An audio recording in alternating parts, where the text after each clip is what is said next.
Okay, we are ready. Hello, everybody. Good morning and welcome to Tutor. Welcome to a new online experience. I hope my screen is okay. Yes, Erika? Yeah. Okay, yes. Perfect. Welcome to Tutor. Welcome to a new online experience. I'm really excited to be here to start a new online experience. But just a quick presentation because I'm Giuseppe and today I'm not alone. You can see next to me my colleague Erika. Hi Erika, how are you? Hi Giuseppe, I'm fine. Hi everybody. Okay, perfect. We are both part of the Tutored marketing and communication team. However, the protagonist of this event, the main speaker, is 𝗪𝗲𝗿𝗍, who will not reveal the secret recipe of Coca-Cola, but he'll bring us into the world of social media of a big and famous company because he's the global head of social media at Coca-Cola. Welcome, Duarte. Thank you very much for having me, Giuseppe. Hi, everyone. Thank you for accepting our invitation and having made such an interesting and dense agenda. So we'll take just some minutes to tell you something more about Tutor before giving the floor to Duarte and giving the floor to you, because today you have the possibility to ask him, for example, how is the context, the real context of a social media team in a big company. But let's start, and let's start with a question: who we are? We are Tutor. Yes, we are a startup, and we were born in 2014 in Italy. We are based in Milan, and we like defining ourselves as the point of contact between students, young graduates, and companies. It comes as no surprise that the transition between university studies and world of work is not often easy, is not simple, it's not a piece of cake. So we have a remarkable goal. We want to help our community realize their ambition, that is help them find the best job. How? Thanks to a cutting-edge structure. On the one end, we have our large community made up of students, undergraduates and young graduates, linked to the second ones, and so companies. We collaborate with a lot of big enterprises, but also small and medium-sized ones. And in the middle, you can see the main products of Tutored, and so online experiences and also job offers. Okay, thank you, Giuseppe, for your introduction. As you said, one of our core values is to help students and young graduates find the right job opportunities and the most suitable career path. And we do this in order to pursue this goal. We organize our online experiences, which are free interactive digital appointments in which you can meet companies and businesses, and you can meet the teams. And of course, you can get in touch with recruiters and professional figures, as for example, developers, but also marketing specialists, as today with Duarte. And the aim is to let participants and to let you find out more about professional roles that may interest you. And here you can see our next online experiences that will be this Thursday at 5 p.m. London time. We will have a young but very skilled project manager at Microsoft, 𝗵𝗵𝗍𝗍. And besides our online experiences, we have all the job opportunities that you can find on Tutored.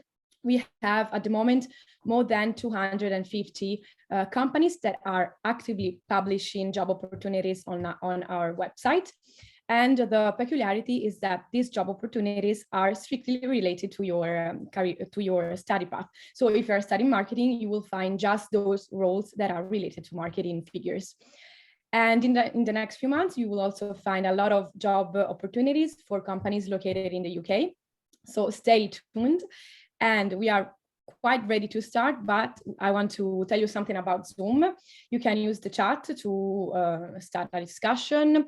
If you have questions for Duarte, of course, you can write them in the chat. And you can turn on your video camera. I saw Francesco, so thank you, Francesco, for turning on your camera. You can keep it on, and we are happy to see you. Don't worry if you're not at the Maldives. We are at home, so don't worry for your background.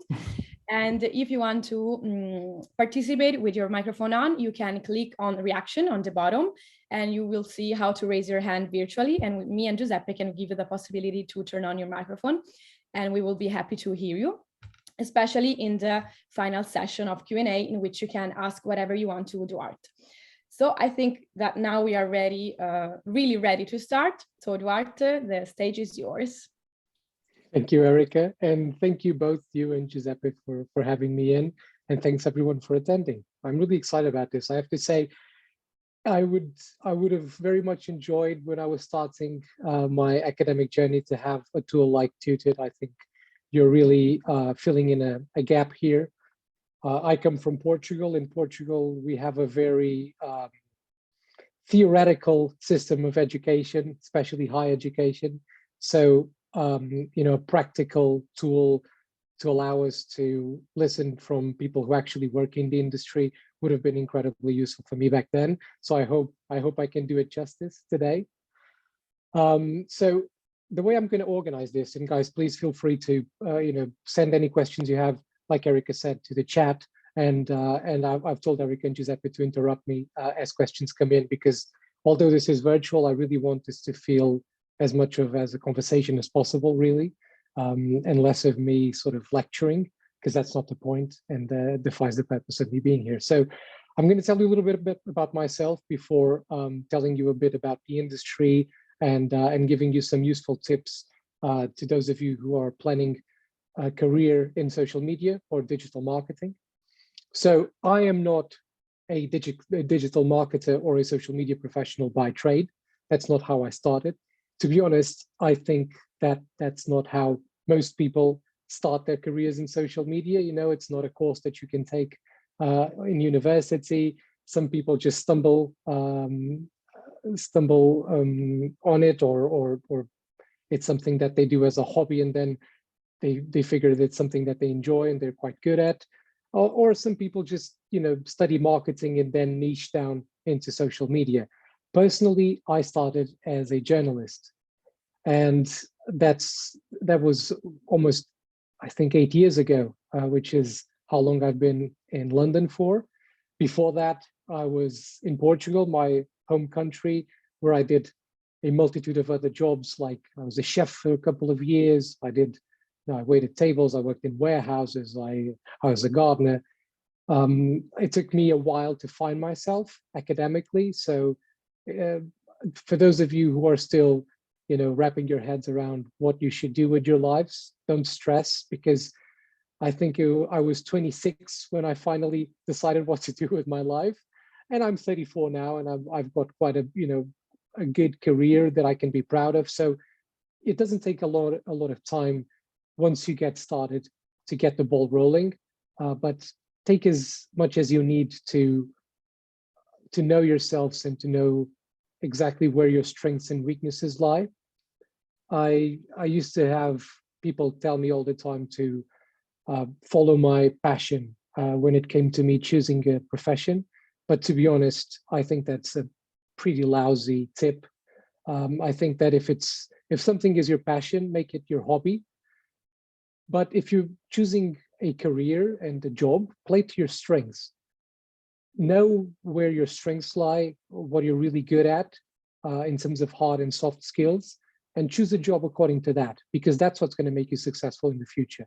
And your passions, you can always, you know, follow them in another way. That would be my piece of advice. Take it or leave it. But so yeah, after going through a multitude of different jobs when I was in Portugal, I decided to move to the UK, where I took a master's degree in international journalism. After finishing that, I got an unpaid internship at Reuters in London as a journalist and a producer. I did a stint as a reporter. I covered international film festivals, the Rio Olympics as the official Reuters reporter. And that was an on-screen reporter, like a video reporter. I hated it, to be honest. I was never really comfortable being on screen and being filmed. So I knew that it wasn't really where I was going to build a career on. But I took the advantage of being in a really big company, a big multinational company, to try and understand how I could, you know, move around and find something that I was actually good at. And the answer ended up being content. I fell in love with content, and, you know, video, what we called digital content at the time, but it wasn't really digital because it was quite a while ago and we weren't comfortable doing social media still, specifically not at Reuters. So that took me eventually to Sky News, where I was their entertainment editor for a while. So I used to write opinion pieces, edit their entertainment website. And what I found out at Sky News was that all the articles and the video pieces that we produced, me and other reporters and other producers, once it was time to amplify them on social media, we lost control of them. So the content that we created went to somewhere that we had no oversight of. So we had the digital team, what we call the digital team, which was the content producing team in one part of the newsroom, and then the social media team physically in another part of the newsroom, and there was no communication between the two. So I found that to be quite odd, and I took a lot of pride in the pieces that I wrote and the videos that I produced. So I wanted to see how they ended up on social media and how they were amplified. So what I did was I physically got up, went to the social media team and said, you know, hi guys, I've got this really good article that one of our reporters wrote. I think it's going to do really well on Twitter. It'd be great to have a chat to you and figure out how you plan on amplifying that. If you want the reporter to maybe record a little video that you can use as content. And this was really strange at the time for the social media team because they weren't used to reporters coming over and, you know, discussing how the content was going to be amplified. But what it happened was it actually ended up boosting our social media performance, ended up boosting the content that we produced on the digital desk. So the reporters were happy, the social media producers were happy, management was happy, and I think ultimately our communities and our audiences were happier because they got better content. So because I sort of bridged that gap and shortened those two silos, what ended up happening was I was invited to come over to the social media desk and run their sort of day-to-day operations. And I did that for a year, and it was a really weird challenge because I had no knowledge of digital marketing at the time. I had no experience on social media. I was an occasional user, not a heavy user either, because I had a bad perception of some social media platforms at the time. Twitter was a heavily polarized environment during the Trump era and very political, and it wasn't something I was comfortable in, and I saw no real advantage of being there in a personal capacity. But I thought it was a good challenge, so I took it. And I learned a lot from the people who worked with me. I oversaw loads of partnerships between Sky News and companies like Uber, paid partnerships. So it gave me a good sense of how content works, how social media platforms work, how paid promotion and paid partnerships work. And then I got a really strange opportunity to move from Sky News onto Philip Morris International. Now, you may know Philip Morris International as the big tobacco company. And the invitation was for me to come in and help build a content studio within PMI, most specifically focused on social media communications. Now, you may be thinking, why would a big tobacco company want to be on social media or communicate at all? And the truth is they didn't for a long time. So Philip Morris International sold cigarettes. Cigarettes, as we all know, sold themselves. We weren't, Philip Morris International wasn't able to advertise cigarettes, which were their bread and butter. So communications wasn't something they were comfortable doing until that point. What Philip Morris International decided to do was to pivot away to stop selling cigarettes and to transform into a science and technology company by pivoting from cigarettes to what they called smoke-free products, which were a sort of a much less harmful alternative to cigarettes. And that they could actually, although they still couldn't advertise them, they could communicate their transformation. And to communicate that transformation, what they decided to do was, we're not going to speak to an agency, we're going to actually take this in-house and build a content studio. So I thought that was a really fun challenge, a company that is cannibalizing its bread and butter, that it's disrupting itself without any pressure from regulators, without any market pressure. You know, cigarettes are still a very profitable product to sell in a lot of markets. So it was a company that saw the decline of its product in time and thought, okay, how can we pivot away and become a better company? You know, not just focusing on product and profit, but focusing on people, on planet, basically increasing public trust in Philip Morris International as a company. And that's where I came in. So that became my specialty over time. So I came in, I built a content team. I built a social media team from scratch. I brought in some people over from Sky News, designers, producers. And in about a year, I'm proud to say we had a pretty agile operation going. We activated over 70 different markets of Philip Morris International all over the world. We empowered them to create their own social media profiles in which they would speak to their own communities and engage with their own regulators and their own customers. And that was perhaps the most important part of my professional journey, because it was communicating and sharing content in a heavily regulated industry, probably the most regulated industry in the world, tobacco. And as you can imagine, it was a very conservative company with a lot of lawyers that were very worried about us communicating on social media, particularly because they still saw social media as a platform full of young people, and we did not want to speak to young people. We actually wanted to speak to very specific niches like regulators, government officials, consumers, advertisers, and to reach out to those very specific niches, we had to find them on social media.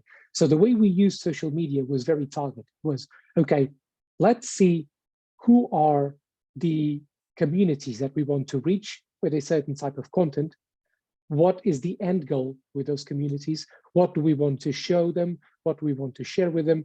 Do we want to start conversations and listen to what they have to say as well? We had a lot of detractors, a lot of people who did not like Philip Morris International, who did not believe in our transformation into something better, who did not believe we wanted to stop selling cigarettes. And we wanted to engage directly with those people and listen to them and communicate. So it was a very trialing, but very fulfilling experience as well. And eventually, after I assembled the team and everything was working like a well-oiled machine, I decided it was time for me to pivot away. And that's mostly how I've built my career. Every time I feel bored, every time I feel like my job is done and the team operates independently of me, it's probably time for me to move on. And I did. And that took me to Coca-Cola HBC, which is the company where I am now as global head of social media. Now, you may be wondering what the HBC stands for at the end of Coca-Cola. And I'm going to very briefly explain to you how the Coca-Cola ecosystem works. It's a very peculiar company because it's a network of companies. So the Coca-Cola company, we call it the mother brand. They only do marketing. They actually don't produce, bottle, or distribute the drinks within the Coca-Cola portfolio. They leave that to their strategic partners. Now, there are several strategic partners. The bigger ones are Coca-Cola Europe-Pacific and Coca-Cola HBC. And we, between the two of us, we share all of Europe, part of Africa, and part of Asia as well.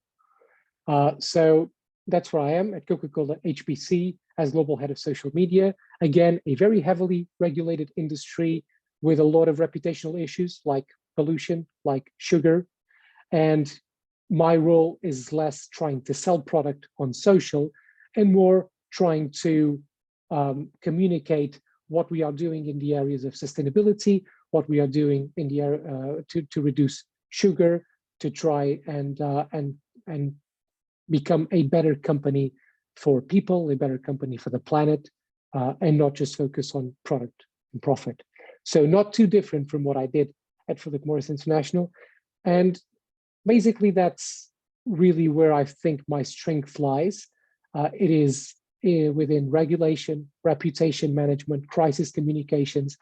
And it was very useful for me to find that niche within social media. And if I can give you a piece of advice when you're building your career or deciding where you want to go, niche down. There's no shame on being a generalist. You know, generalists are always welcome in companies, but the more specific you can go with your skill set, the more you will be valued within the company. That's how that's what I found anyway during my experience. Having said that, I'm about to move on again from Coca-Cola HBC. I got a very, let's just say, an opportunity I couldn't turn down at an investment bank, Standard Chartered. You may know it from, if you're a Liverpool, if you're a football fan, and if you're a Liverpool supporter, you may know Standard Chartered as the main sponsor.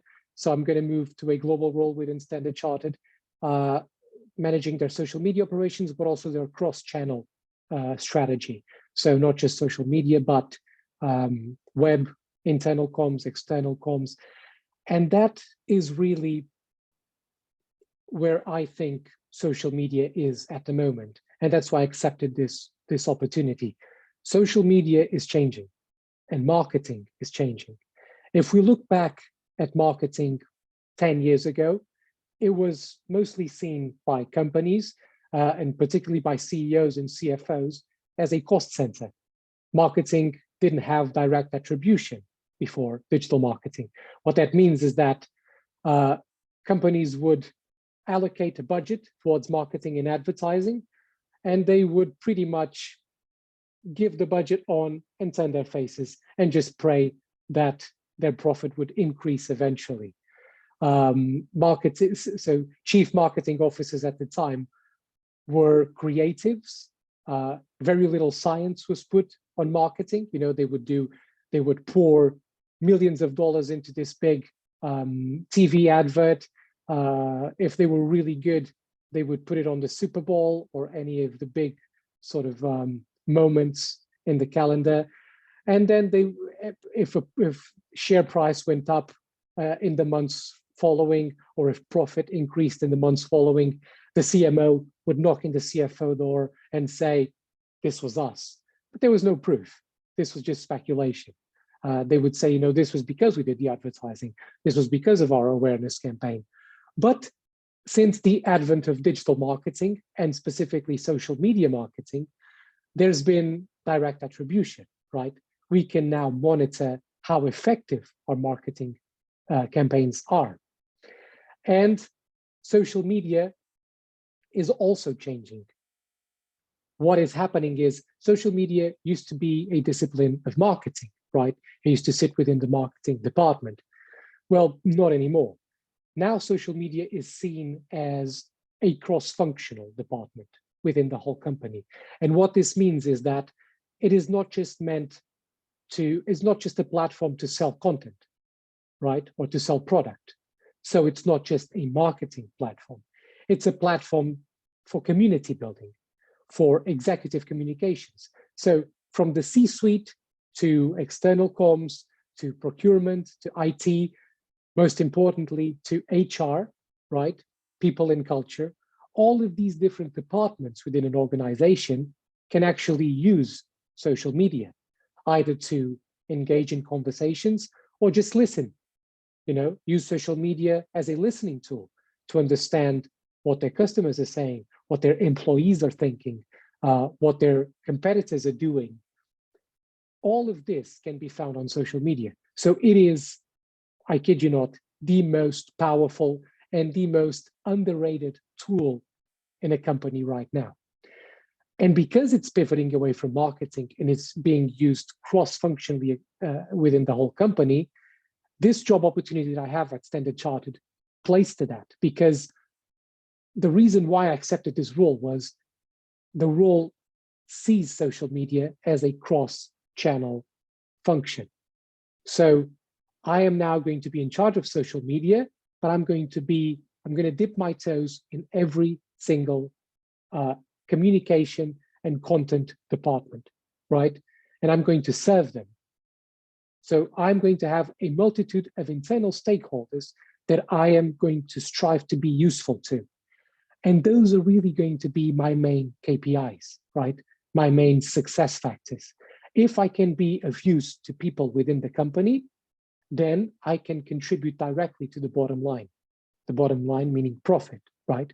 Because that's been the biggest challenge of any marketing and social media department is how do we direct attribute the money that we pour into social media advertising, into social media community management, how do we tie that into profit? Because ultimately that's what the CFO and the CEO wants to see, right? They want to see how do we add value to the company. And the way we add value to the company is not just through direct attribution, but also through, okay, how many employees did we manage to activate on social media, and how is their lifetime value, right? So how long have we extended their tenure in the company just by making them feel like a part of something and by increasing their social media profiles, right? And how many new candidates did we manage to attract and enlist through social media? How many different relationships did we manage to make with procurement, with different vendors through social media? All of that is value that we can add to the company. Okay, so that is a little bit about me and my academic and professional journey. And it's a little bit about how marketing and social media is changing in this current environment. Now I'm going to stop here and I'm going to ask if any of you have any questions for me so far. Erica, is there any question at all in the chat that I need to address? And please, guys, just feel free to ask anything. Yeah, if you want to turn on your video camera and your microphone, or you can write us in the chat. John asks some tips to start his career in the marketing field. It's a very good question. So I'm going to talk a little bit about hard and soft skills that are needed to do well in digital marketing and social media in particular. But I'm going to say, John, in a direct answer to your question, you have to love social media and digital marketing. If you want to start a career in digital marketing, you have to live and breathe it. I'm going to tell you how my day starts, just so you understand how dedicated I am to the job that I have. I listen to about 3 to 4 podcasts a day, and these are not, this isn't Joe Rogan or NFL or football podcasts. These are podcasts about my industry, about digital marketing. And one thing I'm going to do at the end of this, I'm going to send Erica and Giuseppe a list of podcasts that are very useful that you guys can start listening to. And this is more valuable than a university degree. That's how I found it. But listening to industry professionals every day talking about what works and what doesn't in their field is incredibly valuable. So be a consumer of content is what I would say. Read loads of blogs, subscribe to as many newsletters as possible, listen to as many podcasts as possible, and be active on social media. Be a lurker, choose people that you want to listen to, that you want to read, what the content they put out, that you want to follow, but also start building your own personal brand, start putting yourself out there, become a thought leader, become an expert in a very niche subject, in a very niche topic, find something that you're passionate about and that you're good at, and explore that. And by being visible and by being, present in digital marketing platforms is the best way to start a digital marketing career, because you're already there. You already know the platforms, you know what works and what doesn't work for you. So you will have a sense of what works and what doesn't work for a company, right? And another tip, and this isn't something you're going to listen from a lot of industry people, because people don't talk about this, but I'm going to tell you this worked a lot for me. you need to call yourself something before you are something. And this is specifically valuable on your LinkedIn profile. If you want to be a public speaker, describe yourself as a public speaker. If you want to be a digital marketing expert or a digital marketing professional, describe yourself as a digital marketing professional. Because the way people see you, the way your audience perceives you, is ultimately the open door that you need to be able to share the knowledge that you have. So fight imposter syndrome. Don't be too coy or shy about what you know. It's very easy for us to think, oh, you know, my knowledge is not something unique. Probably loads of people know this already. I don't have anything useful to add. I'm going to tell you right now, even the most basic knowledge, there is always an audience for it. There is always people that are out there trying to learn from scratch. So if you know something, if you're comfortable with the knowledge that you have about anything, share it. Don't be shy. Don't feel like an imposter. Share it, and people will take some value from it. Now, in terms of hard and soft skills, because I know this is something that Eric and Giuseppe were keen for me to talk about, I'm going to start with hard skills, because social media, like I said, because it's evolving from a marketing discipline to a cross-functional department, it's actually becoming a very complex industry to work in. More and more, you will see job openings that say, we are hiring a social media manager and we need her or him to be experts in paid social media, earned media, owned media. You know, we need them to be experts in SEO. We need them to be experts in video production, in design. I mean, the list of things that are now expected from a social media manager are slightly ridiculous. But that is the nature of the job that we have. Now, I'm trying very hard to change that in the little power that I have. So if I hire someone, I'm not going to hire a generalist. I'm not going to hire someone that is good at all of these things. I'm going to hire someone that has a knowledge, a broad knowledge of all of these things, but can, you know, but is an expert in paid, or is an expert in SEO, or is an expert in earned and owned media, you know, because by niching down, that's how you really take advantage of people's skills, and that's how you assemble a diverse social media team, ultimately.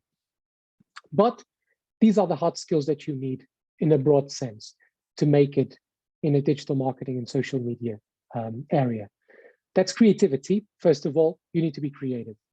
If you're not creative, you are going to struggle to make it as a digital marketer right now.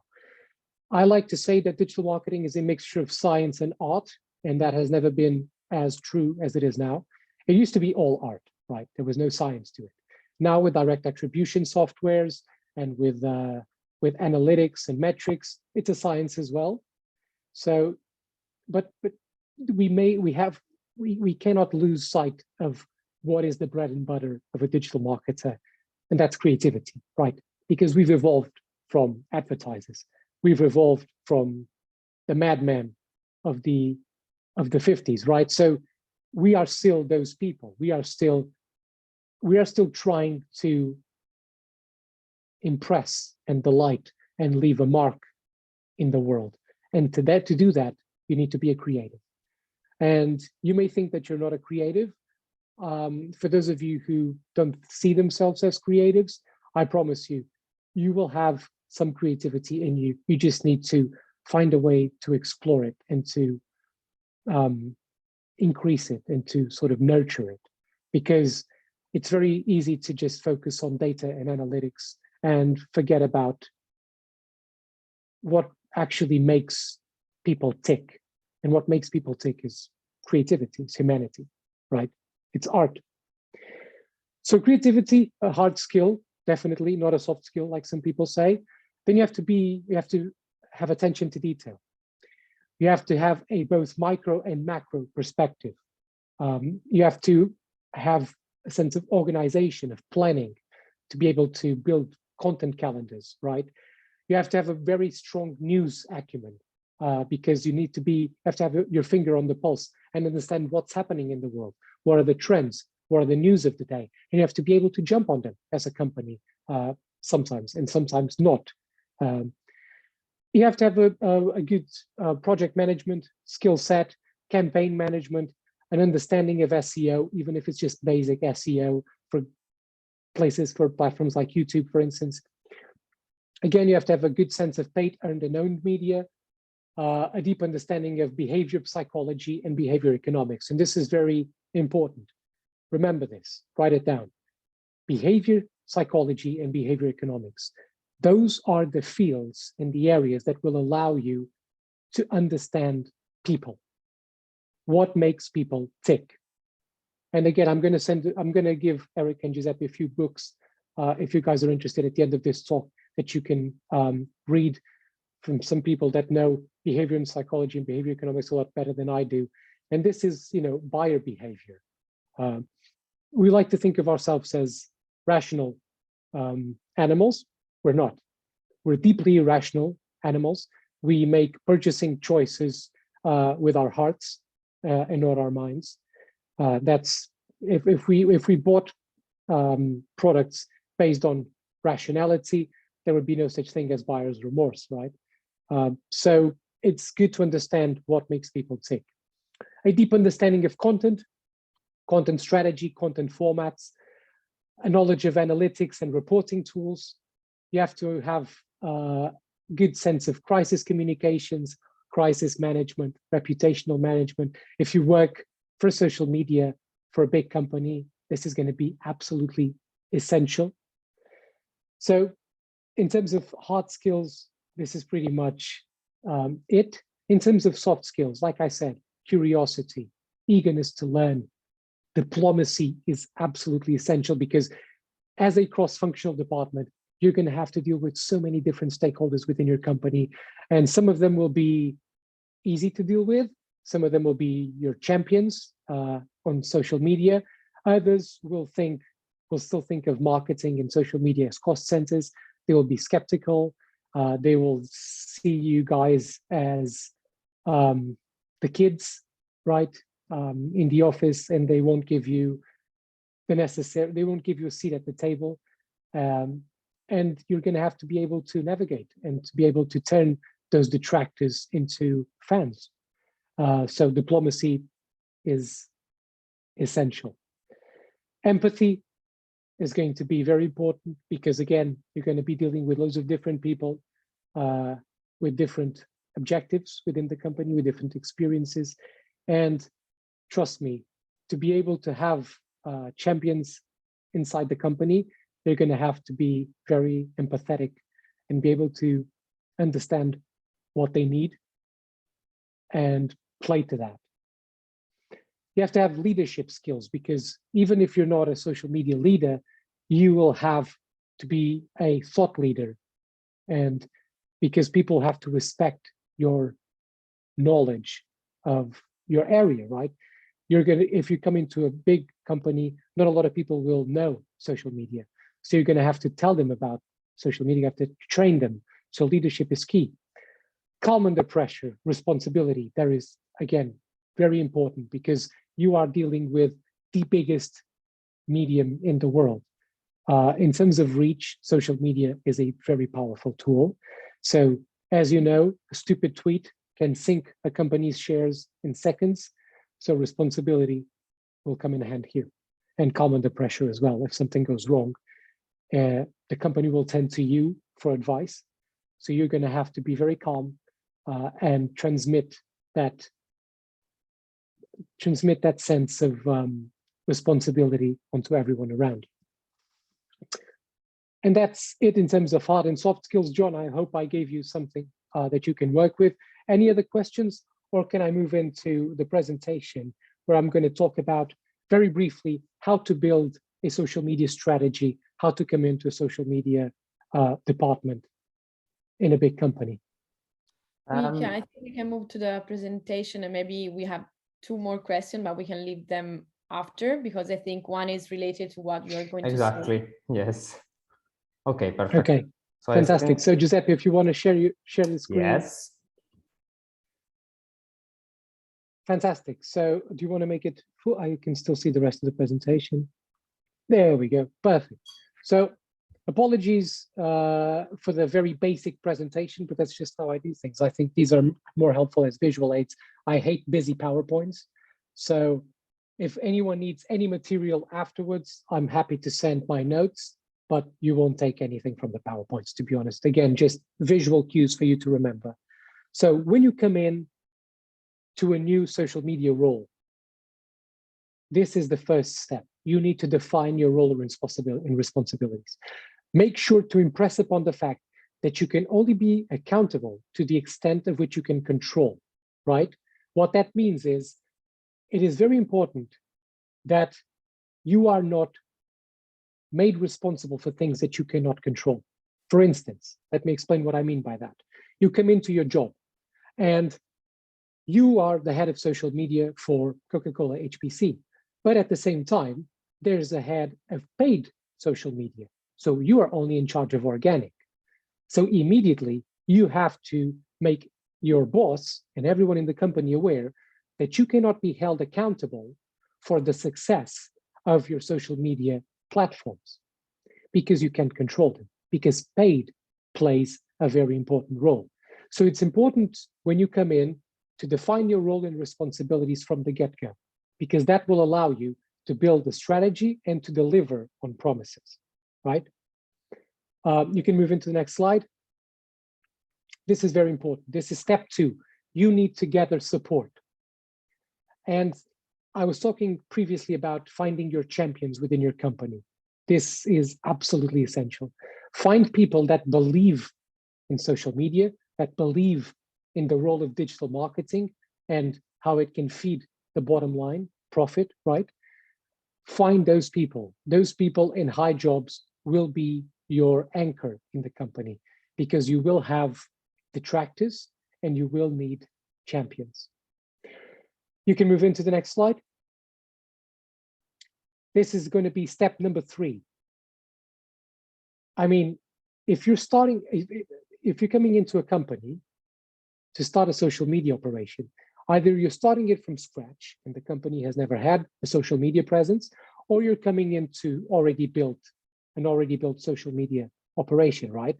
So it's very common for a company to hire you and you're coming in and you already have some presence on Twitter, some presence on Facebook. Sometimes it's scattered. There's not a lot of organization, and hopefully you can come in and fix that. But the first thing you need to do is you need to perform a social media audit.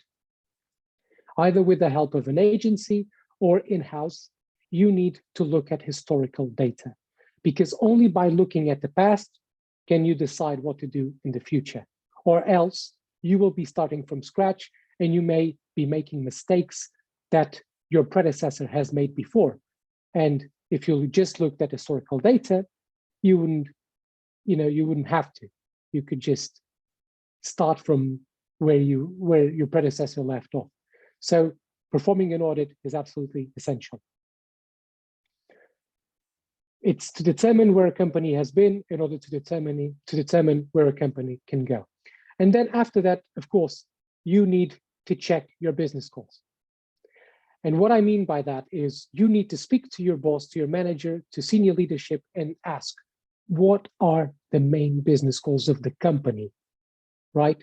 And that can be increase profit by X amount by 2023, become a sustainability leader and carbon neutral by 2025, hire 20% more women in business development roles. Whatever it is, whatever the broader business goals are, they will have to be your anchor when you're building your social media goals. Your social media goals cannot be vanity metrics. They cannot be stuff like, increase followers on Twitter by 50%, increase engagement rate by 25%. That means nothing unless they feed directly into business goals. This is what I mean by having direct attribution and feeding your social media strategy onto the bottom line. This is how you deliver value to the company. And this is how you stop social media and digital marketing from being seen as a cost center. So check your business goals, check your department goals before you set your social media goals. And then finally, you set your social media goals, right? And those have to be both short and long-term goals. And let me explain what I mean by that. You set long-term goals, and those are the most important goals for social media, right? In terms of brand awareness, of brand love, of community building. We know that those are the important goals, but at the same time, you will be expected to deliver short-term wins. Because as a social media department, you are going to have to prove yourself to the company constantly. So it's important to deliver short-term goals as well. Like we've just empowered 10 different markets to open their own social media accounts. We have just built in training for our senior executives to boost their profiles on social media. We have built a content calendar to deliver a regular stream of content to our markets and to our different stakeholders within the company. All of these are short-term goals, short-term wins that will prove your value to the company while you work on the big projects, right? And then you will need to perform a content audit. This is different from a social media audit. A content audit is you need to look at all of the content that has been built by the company in the past. That can include blogs, interviews with senior management, all the stuff that, companies have this weird relationship with content where they will have a webinar, or they will write a blog post, or they will produce a promotional video, and then they will amplify it on social media for a week, and then they'll forget about it. And what that ends up being is there's no return on investment, right? Because it's very expensive to produce a promotional video, especially if you're using an agency. It's very expensive to host a webinar. And then if you're only using it for a week on Twitter and LinkedIn, then there's no return on investment there. And that's how you end up being a very expensive cost center. So what you need to do is you need to look back at historical content, at evergreen content, and look and decide, okay, how can I still use that in my content calendar for the next 3-4 years? If it's a promotional video, if it's a blog post of something that's still relevant, then use it. Take it, split it into micro bits of content. If it's a video, you do little snackable video content that you can use as Instagram stories, as Facebook videos, as TikToks, as whatever. If it's a webinar, it's great to produce little TikTok videos again, or to host it on LinkedIn. If it's a blog post, you can split it into 20, 30 different text posts for Twitter, for instance. So all of that can be squeezed. It's very important to set a good distribution strategy for the content that you produce as a company, or else you will have no return on investment. And that takes us to mapping a content strategy, right? And that's very important. You start with an audit, then you organize what you already have, you decide what you're going to repurpose and how, and then you find out who you can get to create content outside your social media team. This is very important because, trust me, you won't have a big social media team, at least to start with. So it's important to talk to other departments like sustainability, like inclusion and diversity, like procurement, like IT. You go to them and you say, okay, guys, what are your business objectives? How can we as a social media team help you get there? Okay, great. So now what content can you create that we can use in our channels? And they will be mostly happy to create it for you. So then you have free content for you being created in-house. And this is going to make your operation much more fluid and much more streamlined and much more successful as well. And then you decide, finally, you develop a social media policy and governance model. This is absolutely essential. This is an essential part of any social media operation, is to develop a policy with strict guiding rules as to what people can or can't use on social media, how they can speak, or what they can or can't say. It's important to set rules in order for people to feel comfortable using social media, right? And you have to decide on that governing model, are you going to be draconian or empowering? Are you going to make the policy open? What are the do's and don'ts? What is your privacy policy, your disclosure policy, your copyright policy, your governance policy? All of this, what are your protocols? All of this is important. Build a structure, build rules, embrace boring, right? No one likes to eat their vegetables, but in a social media policy and governance model they're going to be your vegetables, but they're essential. You're going to have rules in order to be free. Again, I've spoken about setting the governance, so we can move on to the next slide.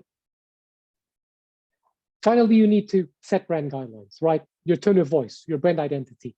Who do you want to be perceived and who do you do not want to be perceived as on social media as a company? And this is easy, tone of voice. We want to be empathetic. We want to be diverse. We want to be inclusive. We do not want to be arrogant. We do not want to be controversial, right? This is very important. Finally, what does success look like? This is really important. You need to determine what are your measures of success in order to be able to deliver on it. Because if you keep delivering different metrics of success monthly or quarterly, then your stakeholders are going to be confused and they're not going to think you know what you're doing, and you won't be held accountable for your success or for your failures either. And you're going to have to train and empower your people. You're going to have to realize that most of the people within your company, they are not going to be comfortable on social media. They're not going to understand social media or digital marketing. So create training modules, right? Training sessions. Most people are going to be excited about it because it's still quite new and exciting. And plus, you can give them something in return. You can say, let's boost your personal profile on LinkedIn, right? We're going to help you do that. And as a return favor, you're going to, be our hero company advocate and talk about our company and increase our brand awareness and increase our net promoter score. So it's a quid pro quo. Finally, you will need to set a paid strategy. That's going to be really important. So if you're going to spend money on social media content and on social media campaigns, it's very important that you get some return on that investment. And this is where direct attribution comes in play. You need direct attribution software for this. You need to be able to say, we have put X amount of dollars in this campaign, and this has fed X amount of dollars to the bottom line. We have brought in X amount of new customers, or we have hired X amount of employees. And you will have to choose a social media operating model. What I mean by that is that there's several models. It can be organic, which means there's really no rules and everyone in your company uses social media differently. And it's a very chaotic model, but one that I've seen in many companies. Sometimes you come in and you get Twitter being, you have, so for instance, Coca-Cola HBC Twitter account, then you have Coca-Cola HBC procurement Twitter account. You have Coca-Cola HBC talent Twitter account. And there's no hierarchy, there's no structure. Everyone uses it willy-nilly. That's not good. You need to centralize, you need to organize, you need to ultimately empower everyone to be comfortable using social media, but have a centralized structure in which you can control your policy and your governance. That will probably mean that you'll be less susceptible to reputational issues or crises in the future. This is the three main pillars, the three main areas of action for your social media operation: community, content, conversion. What this means is you need to think as a social media person regarding your community, what's in it for them? What am I doing on social media as a company that delivers value to my community? Regarding content, what are the metrics? What are the formats? What are the topics? And regarding conversion, what am I ultimately trying to achieve here? Is it traffic to the website? Is it product sales? Is it candidate attraction? What am I ultimately trying to achieve with my content in my community? Hopefully this presentation was useful to you. I think I've overextended slightly. I'm going to ask Giuseppe, do I still have about 5 minutes to show a useful tool that that students can use when building a social media strategy? Obviously, Duarte. Thank you. Fantastic, fantastic. So I'm going to share my screen now. Give me 1 second.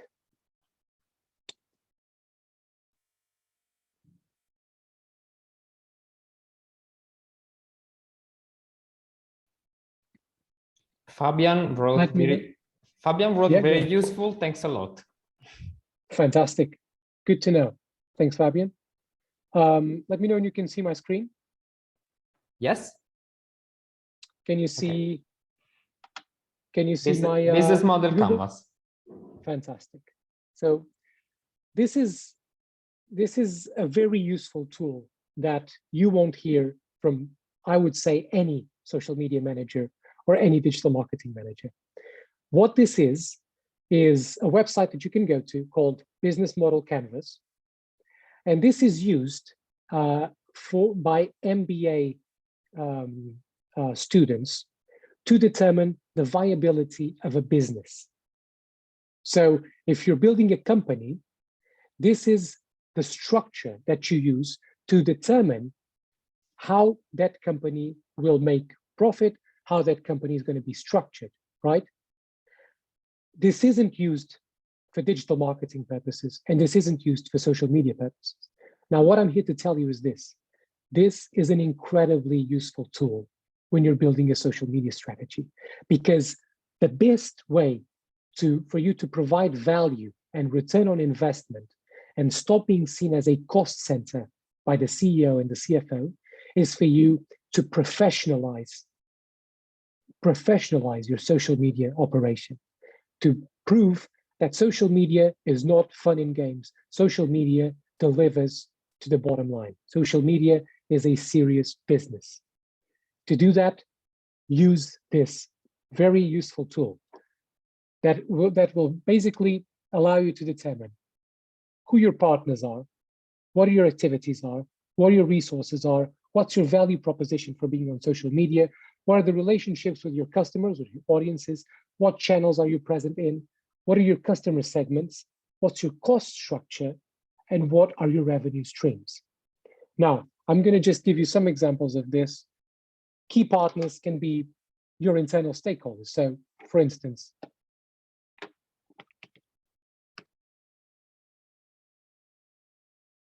let's see.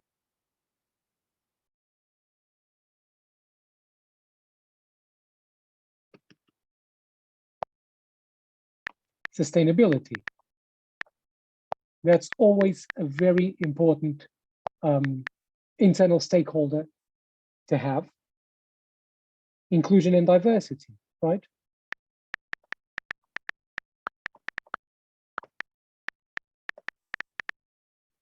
So these are all different departments in your company that you will have a relationship with. This is what we call your key partners.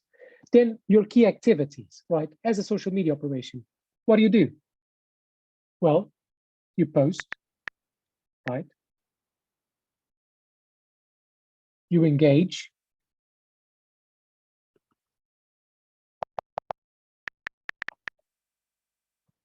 You amplify, you activate. Then what are your key resources? Here is where you write basically all of the tools that you have.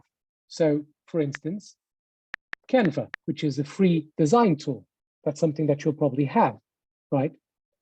Another tool, Sprinkler, right? That's a content management and social media management tool, an analytics tool. And you can have loads of these. Your value proposition. Basically what you write here is what makes you different. What are you offering on social media that makes you stand out? What's your differentiating factor? What is the value that you are giving your communities on social media? This is going to be absolutely key to determine. Then, what are your customer relationships?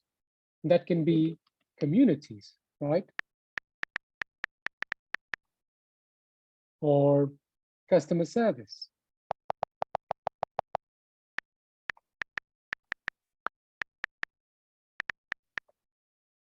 So all the different relationships you have, or customer experience, all the different relationships you have with your communities on social media. Channels, self-explanatory, right? Facebook, Twitter, LinkedIn. I mean, all of the channels that you're present in.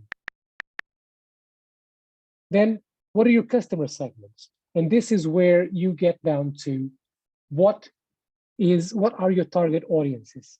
Now, you can basically build personas, but personas are slightly outdated, specifically when it comes to demographics. So targeting people based on where they live or what their gender is or what their age is, that's not what you want to do, because that means that you are targeting like a generalist. What you want to do is, if you want to be useful to your communities, if you want to deliver them value, you have to know exactly who they are.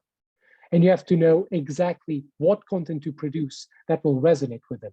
So basically what I'm trying to get to here is go niche. Determine on LinkedIn, you can even, you can segment people by their job title. You can segment people by their industry, by their company. And that will allow you to practice account-based marketing, right? Produce content that is relevant to a specific person or to a specific niche. That is how you determine your customer segments. And then finally, cost structure. And that can be, more common salaries, but not just salaries, stuff like, subscriptions to the paid tools that you have, like Sprinkler, for example, that will cost you money. So you put that here. Revenue streams, finally, that's not necessarily, don't think of it as money. You don't have to think of revenue as money. Think of it as value. What value are you adding to the company? So this can be number of people hired, number of markets activated, number of pieces of content that we've delivered to specific markets for them to use. Anything of value that you can feed into your internal stakeholders, those are your revenue streams. That's what makes you relevant. That's what makes you valuable as a department. So this is a really cool tool. It's free. I advise you to use it when you're setting your social media strategy in a new company. Play around with it. It's a lot of fun. And it gives you some description of what the different segments are about, obviously, from a business MBA perspective, not so much from a social media perspective, but you can make the adjustment. And that's it. Giuseppe. Yes, I put the link in the chat to reach this free tool. Thank you, Duarte. Fantastic. Very interesting. No problem. I hope that was useful. But I have a curiosity regarding the creativity. When you left Philip Morris International and you joined Coca-Cola, you had much more freedom. What did you think about it? Well, freedom of action.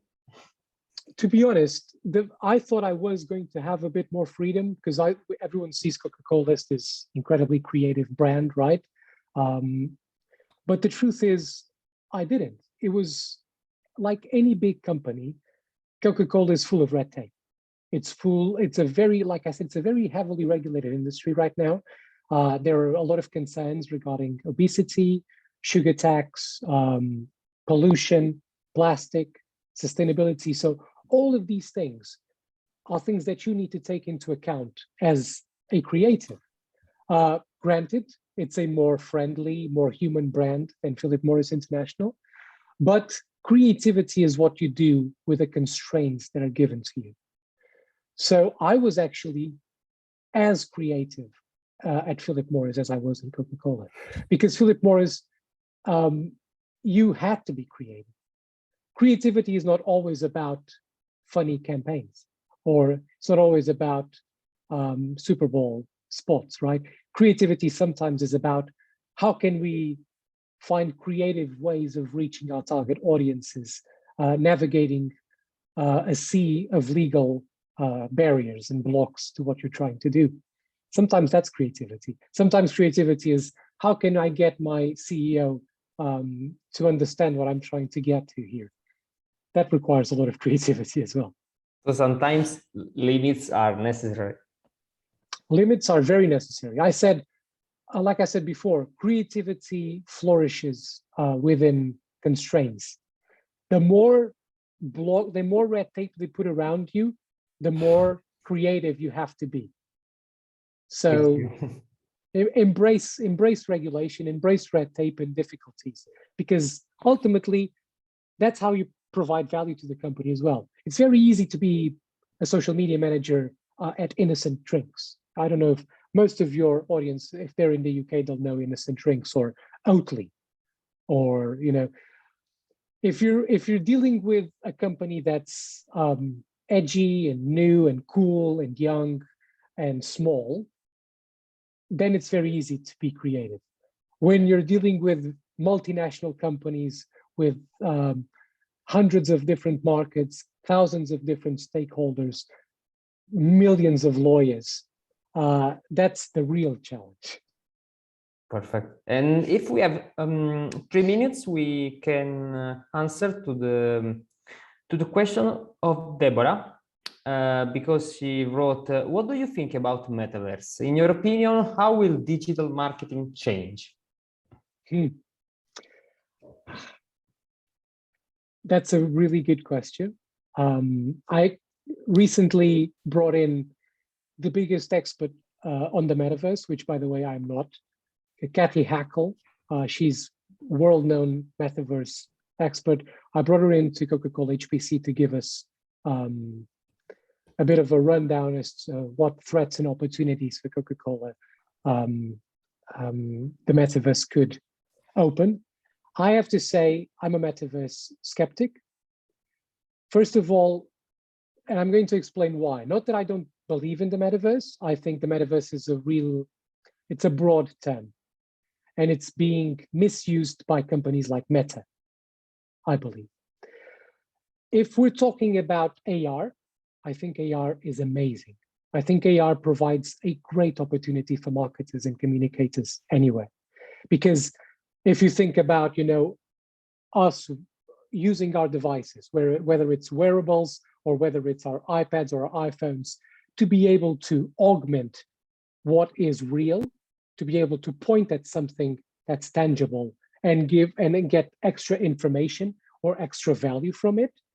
You just imagine walking into a supermarket with your Google Lens or whatever, looking at a product, and immediately you get a rundown of the reputation of that company, whether it's what their net zero policy is, what percentage of women they have in top jobs, that allows consumers to make informed choices. So augmented reality presents enormous opportunity.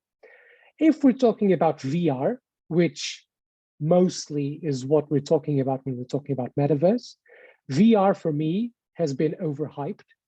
And it's been overhyped since I was 12. I remember, there's nothing new about gaming and about avatars. When I was young, I used to play Sims in Second Life, and that was 20 years ago.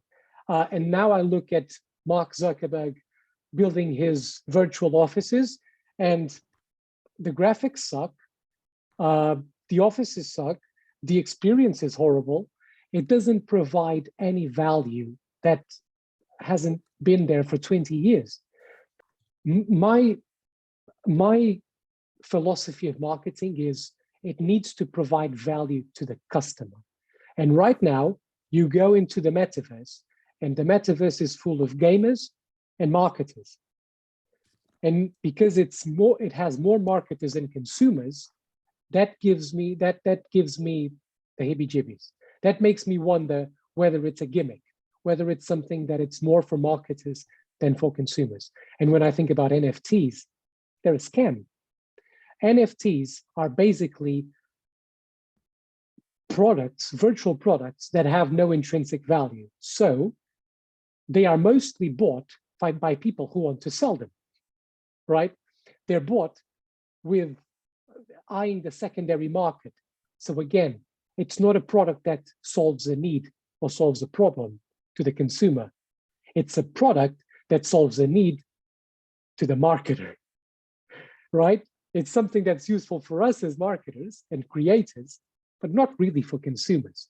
So the metaverse is a watch and, it's a wait and see, watch and learn, but I would be very careful with a lot of hypes around NFTs right now and pouring a lot of money, and companies, like Carlsberg and Coca-Cola coming into the metaverse, they're PR stunts. Trust me, Coca-Cola in the metaverse, there's no return on investment. It's a PR stunt. It's like having an ad at the Super Bowl. It's visibility. Thank you, Clear. Really interesting. Yeah, and if you want, we have just one last question. Of course. From Nicola. He asked, which are the KPIs that you and your team set to understand whether you are doing good or not? It's a great question. So setting KPIs is perhaps one of the biggest challenges of any social media operation. For reasons that I'm still in my current job, I can't talk about Coca-Cola HBC, but let me talk to you about Philip Morris International, for instance. The KPIs that we looked at, because we weren't selling product, we didn't look at conversion, because our objective wasn't to reach, our objective wasn't awareness. We didn't look at increased followers. What we looked at was Net Promoter Score, right? Measures of brand equity. That was really important for us. Sentiment. That was perhaps the most important KPI. So for us, what we wanted was to change the perception of Philip Morris International within our key communities, which are regulators, government officials, scientific and medical communities. So we wanted to show our science to them, show our transformation to them, and say, listen, we are trying to be better, right? So if our Net Promoter Score increased, if our sentiment turned from negative or neutral to positive, those are KPIs. Perfect. Thank you very much, Duarte. You're really inspiring, and I say it from my heart, and I think that everybody can share this opinion about you. Thank you. It's been a pleasure, Duarte. The pleasure was mine. Honestly, your platform is amazing. Well done. To everyone watching, I hope I was even mildly useful. I'm going to send Eric and Giuseppe a list of podcasts, like I promised, in books. I just read a lot, listen a lot, always learn, always be learning. Perfect, because tomorrow we'll see an email with the recording, and we include also your list. Perfect. Awesome. Thank you very much. I hope we will see soon. Yeah, absolutely. Of course, I'm here. It will be a pleasure. So thank you, everybody, for having participated with Duarte and me and Giuseppe. See you. Bye, Duarte. Thank you. Bye, everyone. Thank you very much. Bye-bye.